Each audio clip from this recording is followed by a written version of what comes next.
El 13 de febrero de 2018 fue un día hermoso en San Francisco, en la costa oeste de los Estados Unidos. La visibilidad era de más de 10 millas, casi no había nubes y solo vientos ligeros. En otras palabras, un día perfecto para volar. Esto era exactamente lo que pensaba el capitán Christopher Benham mientras se dirigía hacia el aeropuerto de San Francisco por la mañana.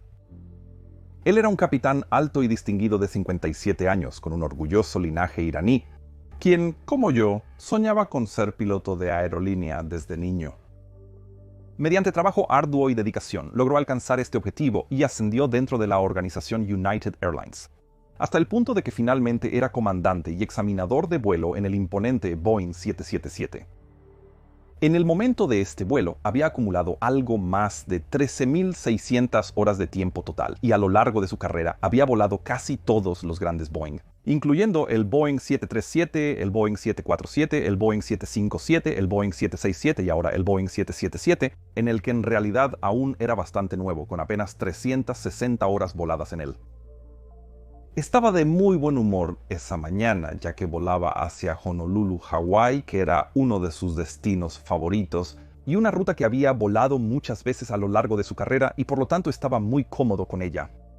Al entrar en la sala de la tripulación, pronto se encontró con su colega, el primer oficial Paul Ayers, con quien en realidad nunca había volado antes de este vuelo. Paul tenía 60 años y también era muy experimentado. Tenía poco más de 11.300 horas en total, de las cuales alrededor de 10.000 habían sido voladas en el 777. Pero este iba a ser apenas su segundo vuelo de San Francisco a Honolulu, ya que normalmente estaba asignado en Washington, D.C. A ambos pilotos les resultó muy fácil conversar entre sí, y pronto comenzaron a revisar el material del briefing previo al vuelo. Y el clima parecía excelente para todo el vuelo, solo se esperaba algo de tiempo nublado sobre Honolulu al final del vuelo, pero todo estaba bien dentro de los requisitos de planificación. Tras la verificación previa al vuelo, ordenaron el combustible y se acercaron a la tripulación de cabina para informarles sobre el vuelo. Se esperaba que el tiempo de vuelo fuera de unas 4 horas con 40 minutos, con solo algunas turbulencias ocasionales y con 364 pasajeros previstos. Una vez todos habían hecho sus preguntas y estaban listos, toda la tripulación caminó junta hacia la puerta de embarque, donde su reluciente 777 los esperaba. Era una máquina increíble que United había comprado nueva hace 23 años. Ahora tomaba el sol rodeado de servicios de catering y abastecimiento de combustible. El Boeing 777 es una aeronave absolutamente impresionante. Y si alguna vez has tenido la oportunidad de ver uno de cerca, hay una cosa que te garantizo que destacará. Son sus dos gigantescos motores. Estos motores van a jugar un papel muy central en esta historia, así que antes de continuar quiero explicar un poco más sobre ellos. Los motores Pratt & Whitney 4077 tienen un diámetro de ventilador de 112 pulgadas, o 2,8 metros, lo que significa que el diámetro exterior del carenado del ventilador es casi tan ancho como el fuselaje del Boeing 737 que yo vuelo. Estos enormes motores son una gran razón por la que el avión se ha vuelto tan popular como es. Generalmente, mientras mayor es el diámetro del ventilador del motor, más eficiente es el motor completo. ¿Y por qué es eso entonces? Pues bien, lo que impulsa una aeronave hacia adelante es, esencialmente, la fuerza de reacción creada al succionar aire por la parte frontal de los motores y luego acelerarlo hacia atrás. Si queremos aumentar esa fuerza, tenemos que acelerar la misma cantidad de aire mucho o acelerar una mayor cantidad de aire un poco. A medida que la tecnología de los motores a reacción ha madurado, ha quedado claro que la segunda opción es mucho más eficiente en términos de combustible. Por eso es que constantemente vemos motores cada vez más grandes siendo creados, ya que los ventiladores más grandes aumentarán la relación de derivación, es decir, la cantidad de aire que fluye más allá del núcleo del motor y por lo tanto la masa total de aire acelerada. Pero hacer los motores más grandes también tiene algunas desventajas. A medida que los motores crecen en tamaño, también lo hacen sus componentes, resultando en un peso significativamente mayor. Y en cierto punto, ese aumento de peso superará el aumento de rendimiento del ventilador más grande, lo que significa que el motor ha alcanzado entonces su tamaño máximo. Para contrarrestar esto, los fabricantes de motores siempre están trabajando en nuevos diseños que permitirán que los componentes se vuelvan más ligeros y por lo tanto permitirán que los motores se vuelvan aún más grandes. En el caso de los motores de la serie PW4000, Una de las estrategias utilizadas para lograr esto fue ahuecar las aspas del ventilador hechas de aleación de titanio y así crear cámaras vacías en su interior. Obviamente, esto redujo sustancialmente el peso en las aspas individuales del ventilador de 101 cm de largo, pero también introdujo un problema. Dado que estas aspas estarían sometidas a fuerzas increíbles durante su vida útil, necesitaban ser inspeccionadas a intervalos regulares para asegurarse de que no aparecieran grietas por fatiga. Ahora, si la aspa es sólida, esto es relativamente fácil, pero si hay cámaras huecas dentro de ellas, se vuelve sustancialmente más complicado de hacer. Pratt Whitney, por supuesto, era consciente de esto y había estado trabajando en distintas formas de realizar estas inspecciones desde que los motores fueron introducidos en 1984. Inicialmente utilizaron tecnología de ultrasonido y rayos X, pero en 2005 se les ocurrió una nueva solución llamada imagen térmica acústica o TAI. La manera en que esto funcionaba era utilizando energía sonora para generar vibraciones dentro del material de las aspas del ventilador. Y si había una grieta presente, las superficies dentro de esa grieta comenzarían a frotarse entre sí, creando una señal de calor que podría ser detectada usando un sensor térmico. Esta fue una idea brillante y simple en comparación con otras técnicas, por lo que Pratt y Whitney la implementó rápidamente a gran escala. Y después de eso, solo si había una indicación positiva en el TAI, la pala sería enviada para más pruebas no destructivas usando otras tecnologías. Pero dado que el TAI se consideraba una tecnología nueva y emergente, inicialmente no había un régimen de capacitación y certificación definido para los inspectores que iban a utilizarlo. Muchas palas de ventilador requerían inspección. Las aspas que estaban instaladas en la aeronave de esta historia habían pasado por inspecciones TAI tanto en 2010 como en 2015. Y los inspectores habían notado algo un poco extraño en una de las palas, pero lo descartaron como un problema con la capa de pintura superpuesta en esa pala. Podrías preguntar cuál es el punto de esta revisión si las discrepancias se descartan sin más investigación. Y es que es un punto válido. Pero todo se vuelve un poco más claro cuando piensas en esa falta de entrenamiento que mencioné anteriormente.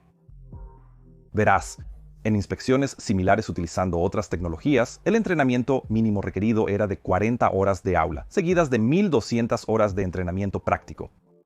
Sin embargo, los inspectores responsables de las inspecciones de estas palas de ventilador solo habían recibido un total de 40 horas de entrenamiento práctico.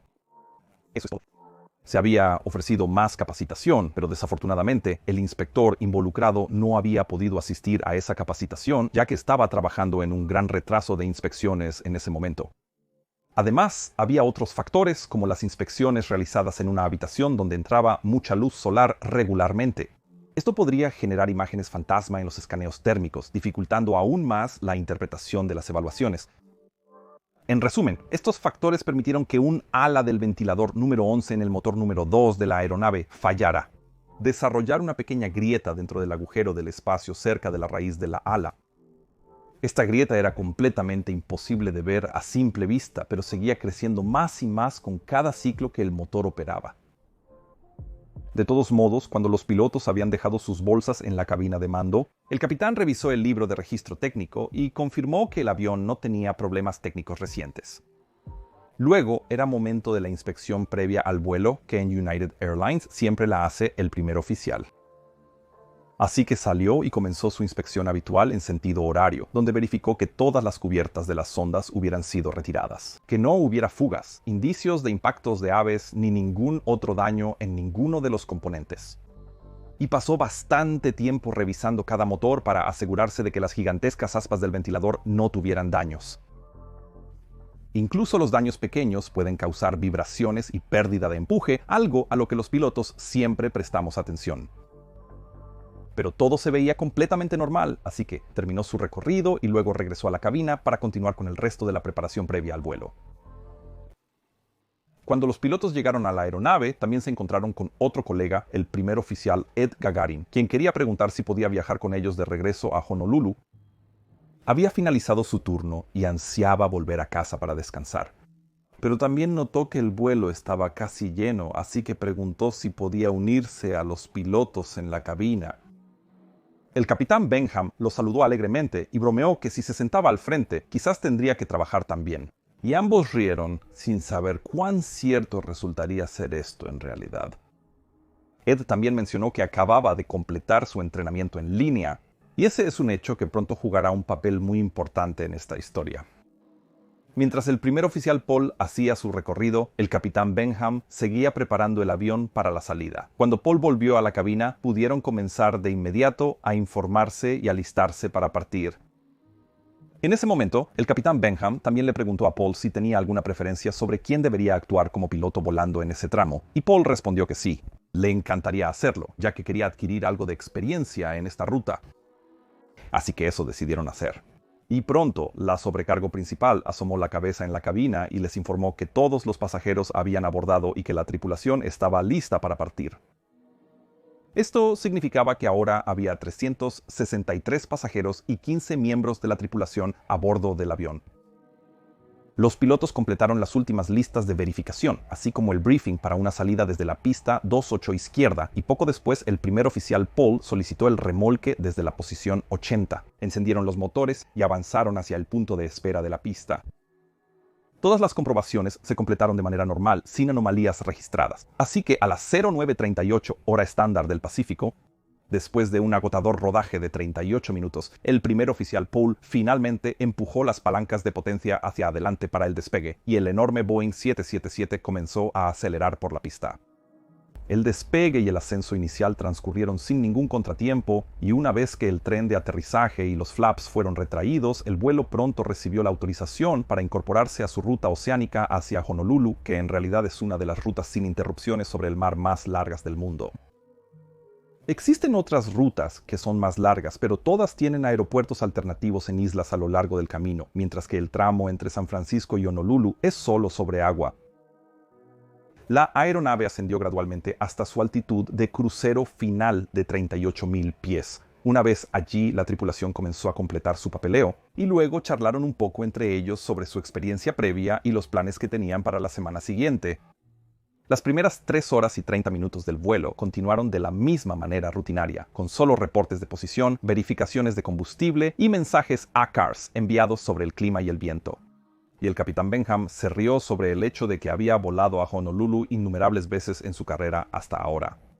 Pero nunca había visto una capa de nube sólida que se extendiera desde 2,000 hasta 33,000 pies sobre las islas, como ahora planeaban ver. Pronto entraron en un área de turbulencia ligera a moderada y por lo tanto preguntaron a Control Honolulu si podían descender 2,000 pies hasta el nivel de vuelo 360 para intentar salir de ella. Esto fue aprobado y el primer oficial Paul lo marcó en el panel de control de modo y dejó que el autopiloto iniciara un descenso de crucero de la misma manera que lo había hecho miles de veces antes. Ahora estaban a unos 200 millas náuticas al noreste de Honolulu, con alrededor de 40 minutos de vuelo aún restantes, cuando la grieta en la pala del ventilador número 11 había alcanzado el punto de no retorno. En un milisegundo, la enorme pala del ventilador se separó en un corte limpio, unos 3,5 centímetros por encima de su raíz. Salió disparada hacia afuera con una fuerza increíble y casi inmediatamente impactó la pala adyacente, que también se rompió y se introdujo en el núcleo del motor, causando aún más estragos allí.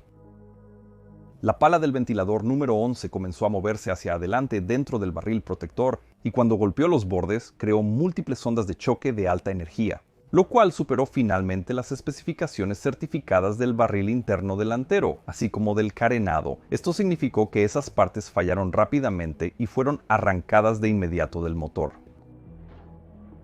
Esto se conoce como un evento de pérdida de aspa del ventilador, o FBO, y es algo para lo cual los motores son sometidos a pruebas durante el proceso de certificación. El barril protector que rodea directamente las aspas está construido con Kevlar, un material increíblemente resistente, pero el barril delantero y el carenado aerodinámico del motor no lo están. Más adelante, se descubrió que algunas partes del carenado de entrada del motor, utilizadas durante las pruebas de certificación, habían sido fabricadas en aluminio, el cual tenía una mayor capacidad para ceder y deformarse que el polímero reforzado con fibra de carbono. Esa parte fue la que se usó en la producción final.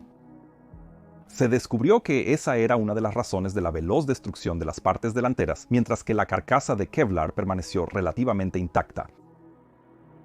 Pero cuando esas secciones delanteras del motor desaparecieron, Partes de la hoja del ventilador que aún giraba lograron escapar del revestimiento y se dispararon hacia el lado de la aeronave.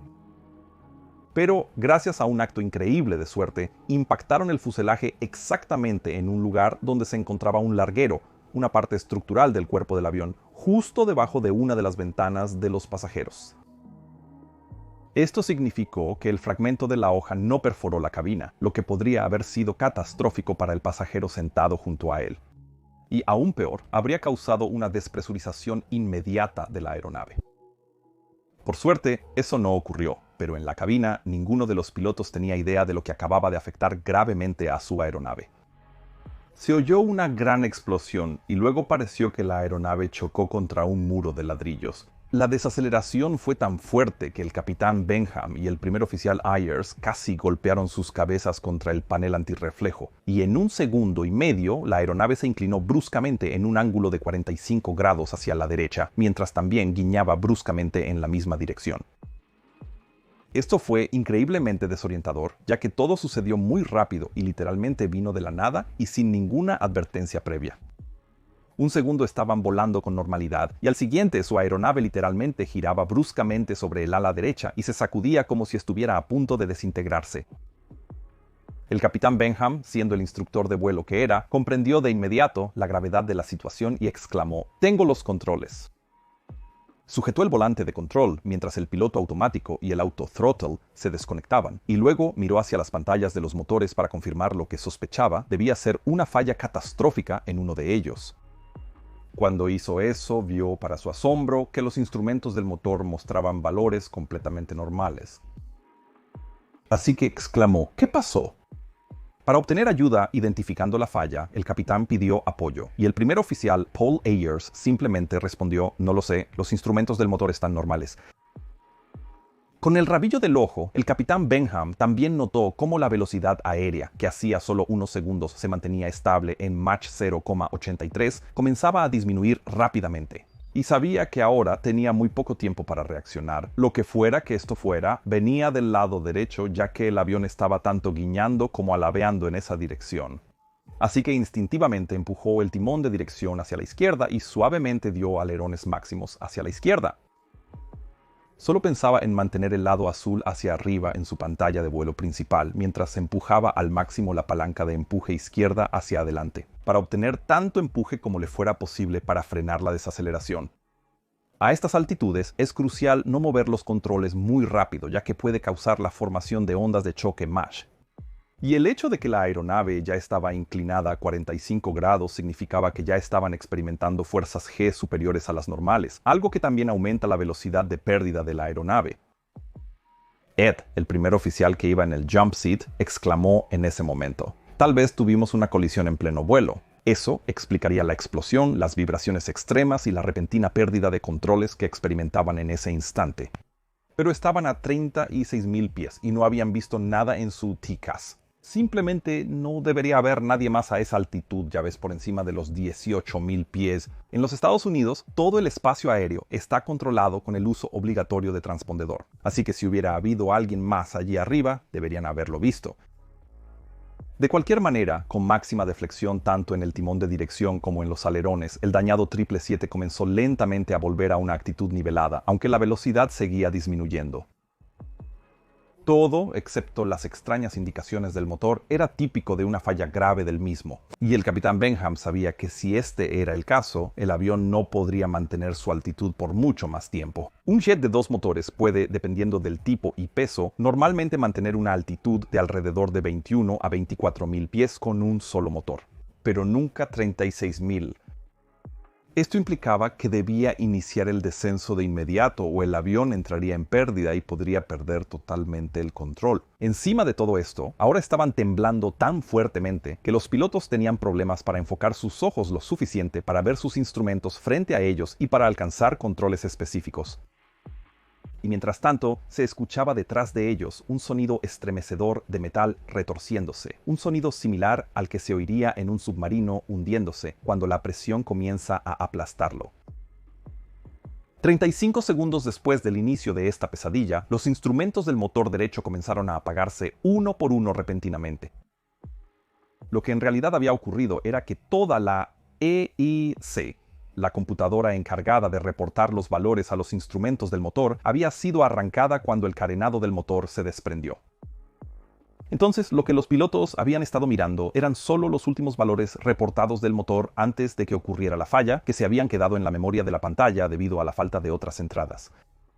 Esto finalmente confirmó a la tripulación que efectivamente estaban lidiando con algún tipo de daño severo en el motor derecho.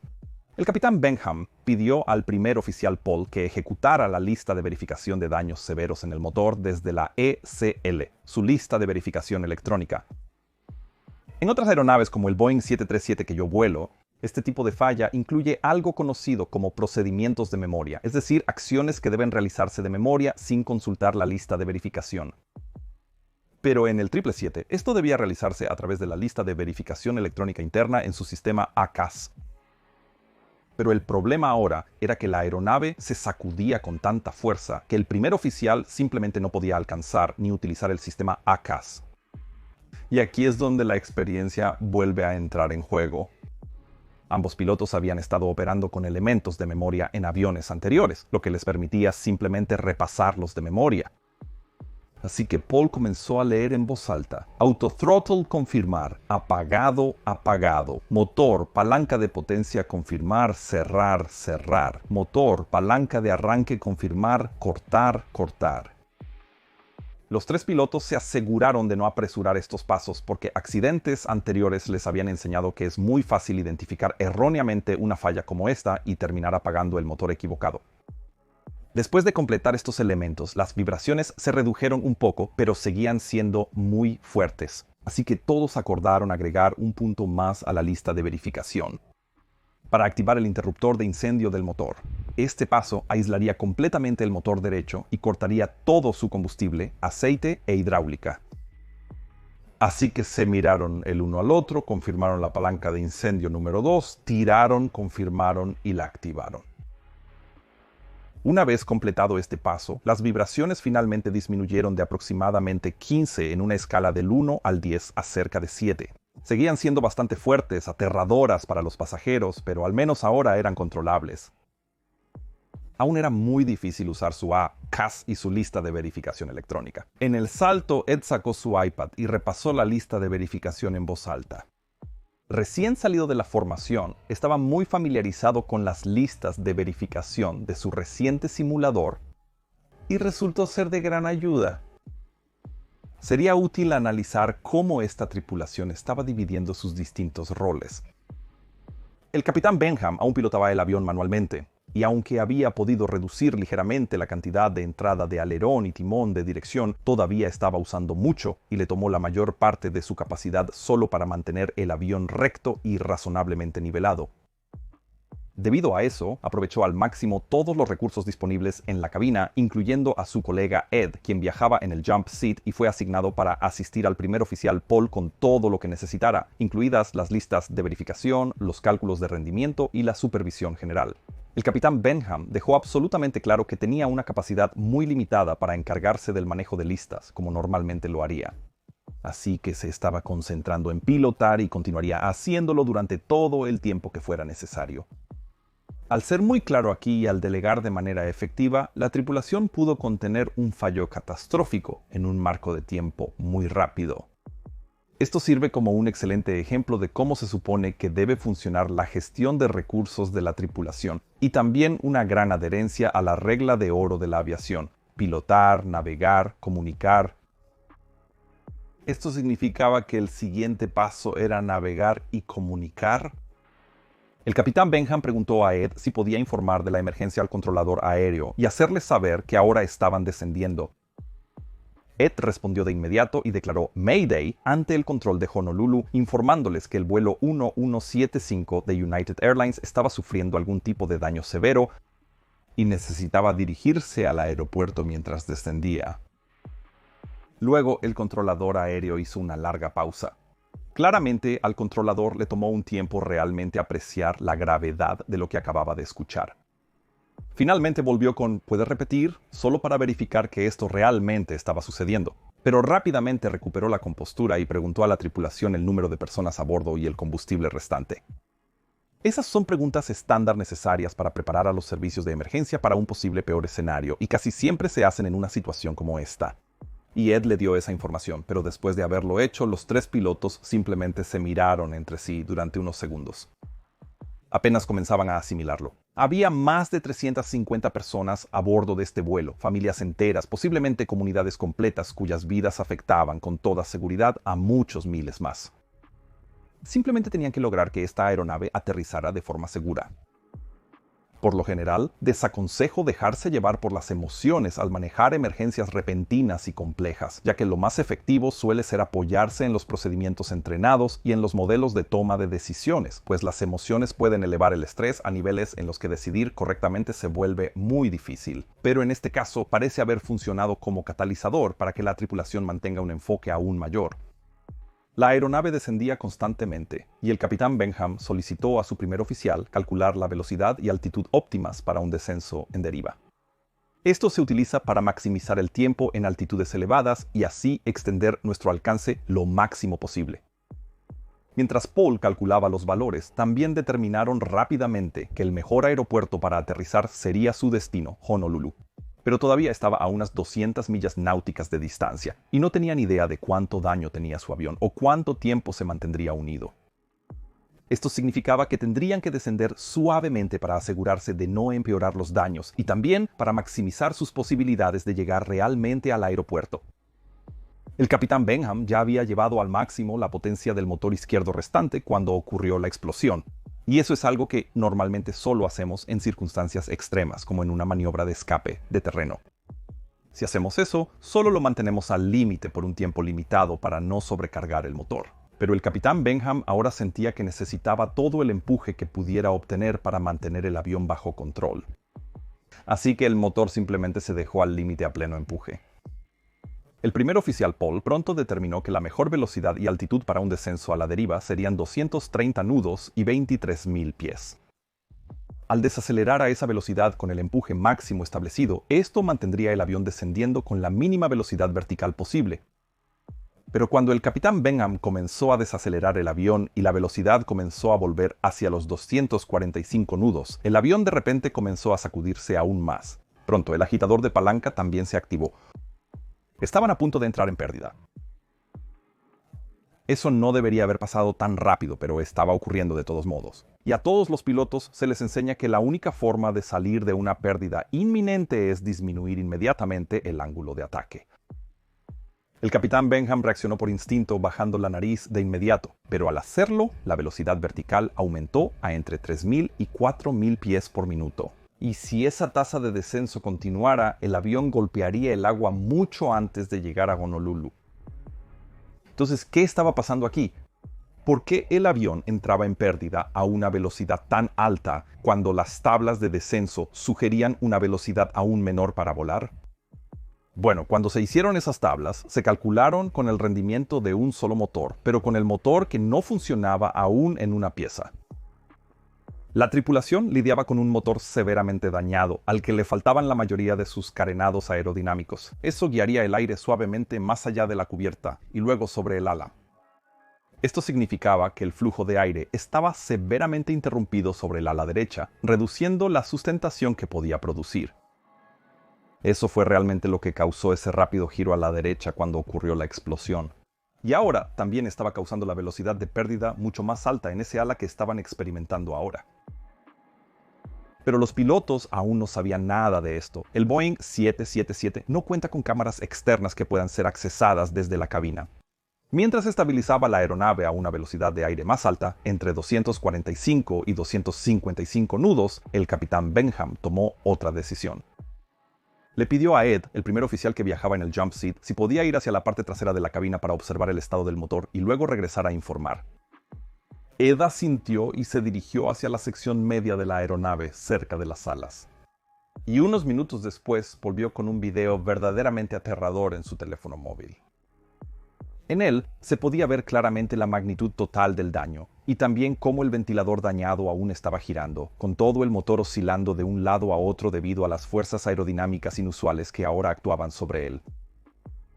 No había forma de saber cuánto tiempo este motor permanecería realmente conectado al fuselaje o si los escombros que se desprendían habían dañado alguna otra parte del avión detrás de él mientras se desintegraba. Con la velocidad aérea ahora bajo control y el stick shaker en silencio, la tasa de descenso había disminuido a un ritmo más manejable de entre 1000 y 1200 pies por minuto, mientras la aeronave descendía a través de aproximadamente 33.000 pies. En este momento ingresaron en la densa capa de nubes que habían observado durante la sesión informativa previa al vuelo. Esto también implicaba perder todas las referencias visuales externas. Saldrían de las nubes a unos 2000 pies cerca del aeropuerto, con suerte, pero ¿qué pasaba detrás de ellos? ¿Qué ocurriría con la tripulación y los pasajeros? Bueno, esto habría sido una experiencia absolutamente aterradora para todos ellos. Durante los primeros 15 minutos de esta emergencia, los pilotos se concentraron en controlar la aeronave, asegurar el motor y encontrar una nueva ruta de vuelo segura. Esto implicaba que ninguno había podido hacer un anuncio público para tranquilizar y explicar a los pasajeros lo que ocurría.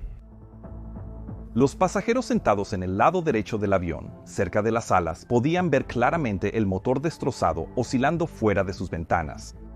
Y esto, combinado con las vibraciones iniciales absolutamente extremas, probablemente me habría asustado incluso si yo estuviera a bordo.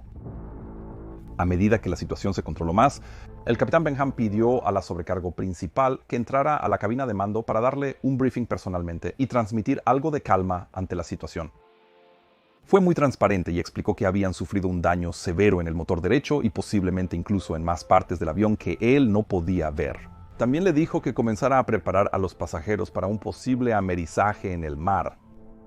Hizo esto porque sabía que el procedimiento de la tripulación de cabina podría durar hasta 25 minutos, el tiempo exacto que calculó les quedaba en el aire. Y también le informó que darían la indicación de prepararse aproximadamente 2 minutos antes del aterrizaje.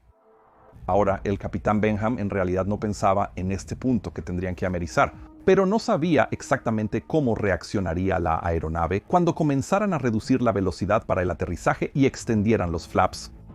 Y encima de eso, sabía que no habría ningún daño en tener la cabina preparada para el peor de los casos. El capitán tiene un excelente razonamiento: es mejor prevenir que lamentar.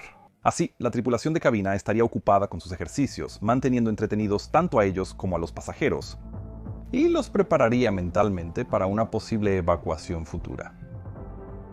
Después de este punto, Ed en el asiento de salto se encargó de todas las comunicaciones con el control de tráfico aéreo, la tripulación de cabina y los pasajeros, así que los dos pilotos podrían concentrarse únicamente en conseguir que el avión aterrizara de manera segura en el suelo. Las sobrecargos realizaron un trabajo excepcional, atendiendo a los pasajeros y alistando la cabina para el aterrizaje de emergencia, mientras Ed les informaba del progreso cada 10 minutos aproximadamente.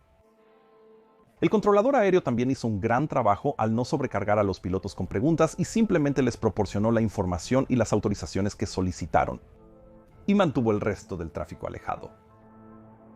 Ahora observa cómo todos los miembros de esta situación trabajaron como un gran organismo, utilizando las fortalezas de cada uno, manteniéndose actualizados sin sobrecargar a nadie con preguntas e información no esencial. Para cualquier piloto en ciernes, o realmente cualquier persona, este es un comportamiento que realmente vale la pena recordar.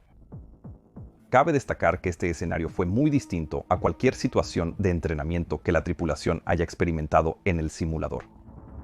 Los simuladores no están preparados para reproducir la vibración que experimentaban en ese momento. Y encima de esto, esta falla del motor se comportó de manera muy diferente a como normalmente se simulaba. La aerodinámica alterada del motor dañado también afectó la manera en que se debía pilotar el avión. Y varios sistemas, incluyendo las EEC, los lazos de detección de fuego y todos los automatismos, habían sido destruidos por la explosión. Pero a pesar de que esto era tan diferente, las cientos de horas de simulador que estos pilotos habían acumulado juntos, así como las miles de horas de experiencia de vuelo real que compartían, habían creado algo conocido como resiliencia. La resiliencia es donde puedes utilizar todo tu conocimiento y experiencia previos para enfrentar situaciones completamente nuevas que podrías enfrentar. Otros grandes ejemplos de resiliencia fueron el milagro del Hudson y el vuelo 32 de Qantas, ambos de los cuales he cubierto previamente en este canal. Por cierto, este es exactamente el tipo de temas que me encanta discutir con mis patrocinadores en nuestras reuniones mensuales por Zoom. Por favor, considera unirte también para apoyarme a mí, a mi equipo y participar en nuestro trabajo. El primer oficial Phil contactó a la aerolínea vía Satellite Communications e informó al oficial de operaciones sobre la situación actual, para que la aerolínea pudiera comenzar a preparar su centro de crisis. Mientras tanto, el capitán Benham continuaba contando en su cabeza si podía seguir descendiendo a un ritmo de 1000 a 1200 pies por minuto. Con la distancia y la velocidad que tenían ahora, deberían poder llegar al aeropuerto. Al obtener una ruta directa hacia el final, también habían ahorrado alrededor de 7 minutos de tiempo de vuelo, lo cual podría ser crucial si resulta que no pueden detener la tasa de descenso hacia el final. Así que en este punto se trataba de continuar volando y también comenzar a preparar el avión para el aterrizaje. Cada vez más listas de verificación de condiciones anormales comenzaron a aparecer en su sistema ACAS y la tripulación debía tenerlas en cuenta.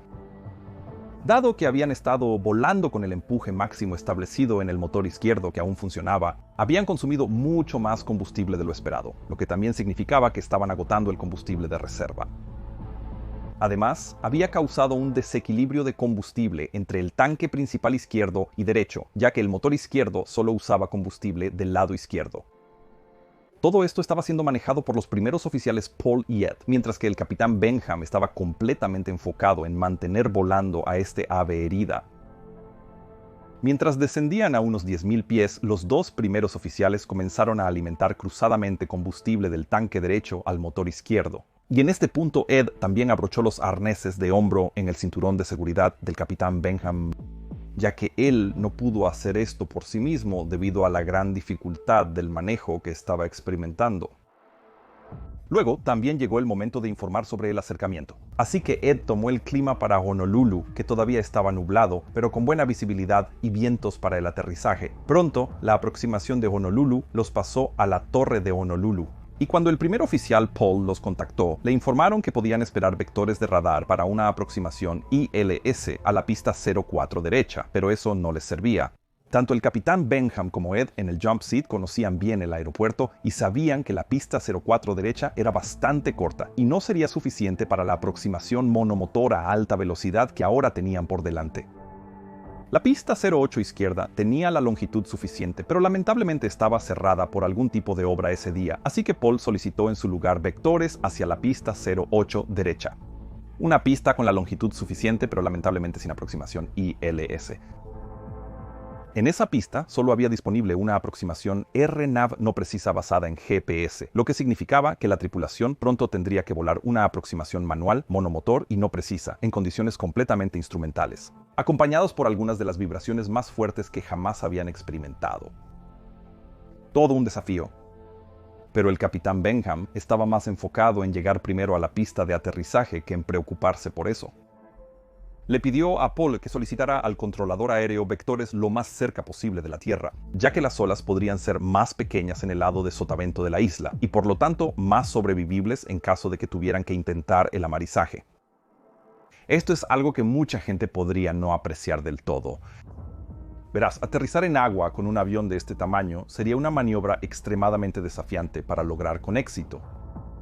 Aterrizar en agua siempre es difícil, pero si hay un tramo de agua tranquila, como el capitán Sully tuvo en el Milagro del Hudson, todavía es bastante factible. Intentar hacerlo en las enormes olas del Océano Pacífico es un juego de pelota completamente diferente. Y el capitán Benham lo sabía, así que intentar sobrevolar aguas más tranquilas fue una decisión realmente inteligente. Ahora, el controlador de la torre inicialmente intentó decirle a los pilotos que se nivelaran a varias altitudes, pero la tripulación rechazó esto. Aún requerían potencia máxima en el motor izquierdo para mantener la velocidad durante el descenso. No querían arriesgarse a una situación de pérdida de sustentación al nivelarse sin una buena razón. Una vez que el controlador comprendió esto, simplemente los dejó en libertad para interceptar la aproximación RNAV a su propio criterio. Una vez más, la tripulación demostró un destacado trabajo en equipo. Mientras el capitán estaba completamente concentrado en manejar esa enorme ave sacudiéndose, los dos primeros oficiales comenzaron juntos a preparar y dar el briefing para la aproximación.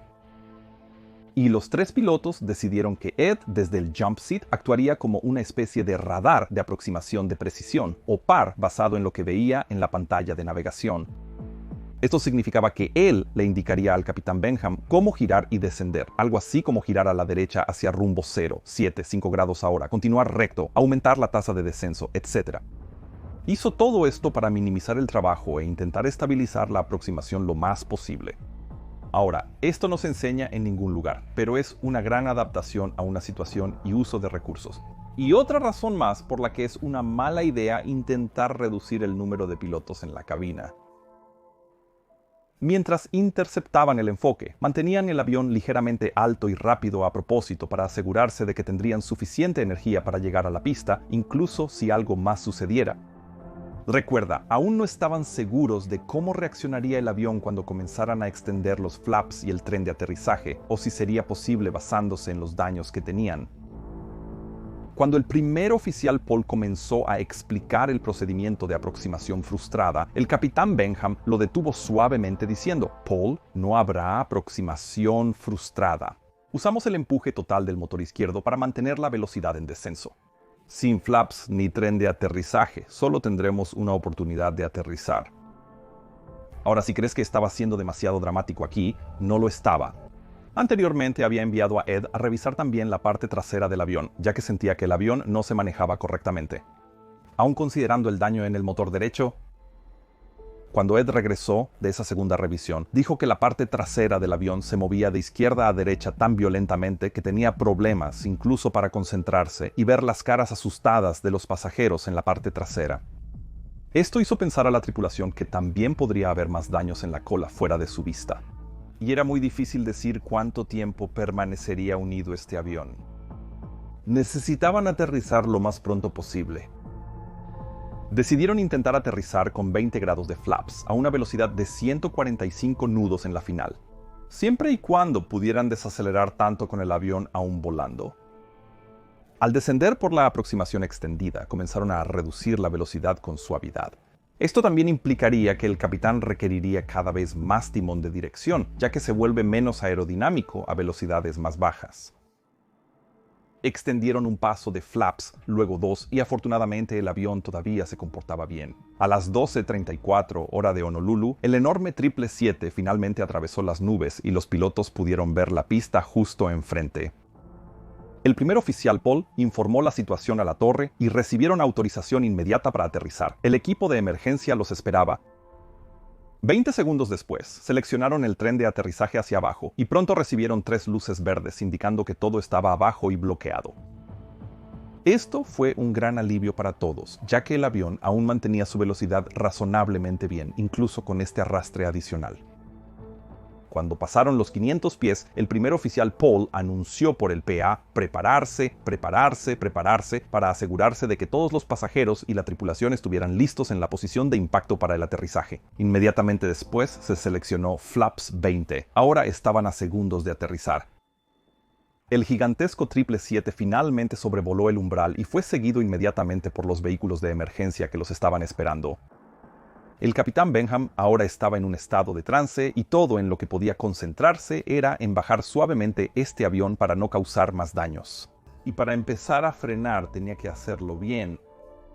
A las 12:37 y 15 segundos, el tren de aterrizaje principal tocó el suelo tan suavemente que algunas de las personas a bordo ni siquiera lo notaron. El capitán Benham comenzó a frenar suavemente de inmediato y más tarde dijo que este fue uno de los mejores aterrizajes que había hecho en toda su carrera. La aeronave desaceleró hasta la velocidad de rodaje y se detuvo completamente en la pista Romeo Golf. El primer oficial Paul miró al capitán Benham y le dijo: «Puedes soltar los controles ahora, capitán», porque vio que su capitán seguía apretando los controles y palancas de empuje con la misma fuerza que los últimos 40 minutos. Ahora era el momento de dar el siguiente paso, ya que una emergencia no termina solo porque el avión ha aterrizado. La tripulación contactó a los servicios de emergencia que ahora evaluaban el avión desde afuera. Y pronto se les informó que aparte de una pequeña fuga hidráulica, no había nada más que requiriera una evacuación inmediata. La tripulación informó al controlador aéreo y recibieron permiso para continuar rodando por su propia potencia hasta el soporte. Y una vez que llegaron allí, los pasajeros y la tripulación sorprendidos estallaron en aplausos cuando finalmente se apagó el motor. Y ese pensamiento realmente me trae algunas lágrimas a los ojos cuando lo pienso. Al final, todos desembarcaron sin problemas y el equipo de respuesta de emergencia de United Airlines los recibió en la puerta. En ese momento, los pilotos salieron de la cabina para despedirse de cada pasajero. Algunos lloraban, otros intentaban mostrar valentía, pero hacia el final, una niña rubia se acercó al capitán y le dijo con una sonrisa: «Eso fue increíble, la mejor montaña rusa que he vivido», antes de salir junto con su madre, que probablemente estaba menos impresionada. La vida se trata de perspectivas.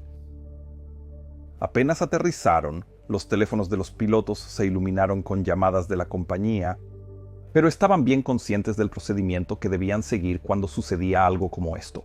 Primero, siempre llamen a la línea directa de su sindicato para obtener el asesoramiento legal apropiado. Es realmente importante no decir las cosas incorrectas en estas situaciones. Por triste que suene, esto es lo que todos deberíamos hacer. El grabador de voz de la cabina también estaba protegido, algo que se volvería crucial para la próxima investigación, junto con el registrador de datos de vuelo. Después de apagar todo correctamente y realizar las entradas en el registro técnico, la tripulación abandonó el avión. Afuera, los pilotos siguieron a los ingenieros y mecánicos para observar el daño y tomaron algunas fotos, algunas de las cuales puedes ver aquí. Ambos pilotos fueron suspendidos con sueldo completo en espera de una investigación, siguiendo el protocolo estándar, pero pronto volvieron a volar con los mejores comentarios de la aerolínea. La investigación mostró que la falla catastrófica del motor había sido causada por la fisura por fatiga que expliqué anteriormente, y arrojó una luz muy dura sobre el procedimiento de inspección de TAI, donde los inspectores habían visto pero no destacado esta fisura varios años antes. Esto llevó a varias mejoras en este procedimiento, así como a un aumento del intervalo de inspección de las aspas del ventilador de estos motores en particular, y la adición de una estructura de contención de motor más fuerte. Lamentablemente, esto no evitó que un accidente similar ocurriera después, incluyendo también un Boeing 777 de United, lo que aumentó aún más este escrutinio. Y en un giro muy divertido, los pasajeros a bordo de ese segundo avión fueron, después del incidente, reservados en un nuevo avión para completar el viaje. Y ese avión era el mismo avión del que les he hablado en esta historia, que había sido devuelto al servicio después de las reparaciones. El mundo es muy pequeño. Las acciones de estos pilotos han sido utilizadas como ejemplos positivos de CRM para entrenamiento, tanto por United como por otras aerolíneas después de este incidente, y el capitán Christopher Benham y el primer oficial Paul Ayers recibieron el 18 de julio de 2019 el Premio Superior Airmanship Award otorgado por la Airline Pilots Association por su habilidad y trabajo en equipo durante este accidente. Ahora, también hay otra razón por la que he elegido hacer este video ahora mismo en mi casa de verano en Suecia durante las vacaciones, y es que el 8 de agosto de este año, 2024, el capitán Christopher Benham realizó su último vuelo comercial antes de retirarse. Voló con su familia a Londres, donde había iniciado su sueño de ser piloto de aerolínea.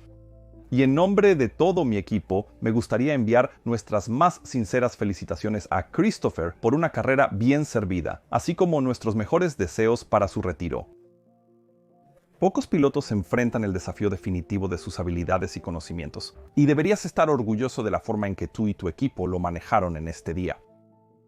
El capitán Benham también ha escrito un excelente libro sobre esta experiencia y su vida. Pondré un enlace a él en la descripción de abajo, donde también puedes encontrar enlaces a mi merch y a mi equipo de Patreon. Que tengas un día absolutamente fantástico donde quiera que estés, y nos vemos la próxima vez, o tal vez en mi próximo encuentro en Patreon. Adiós.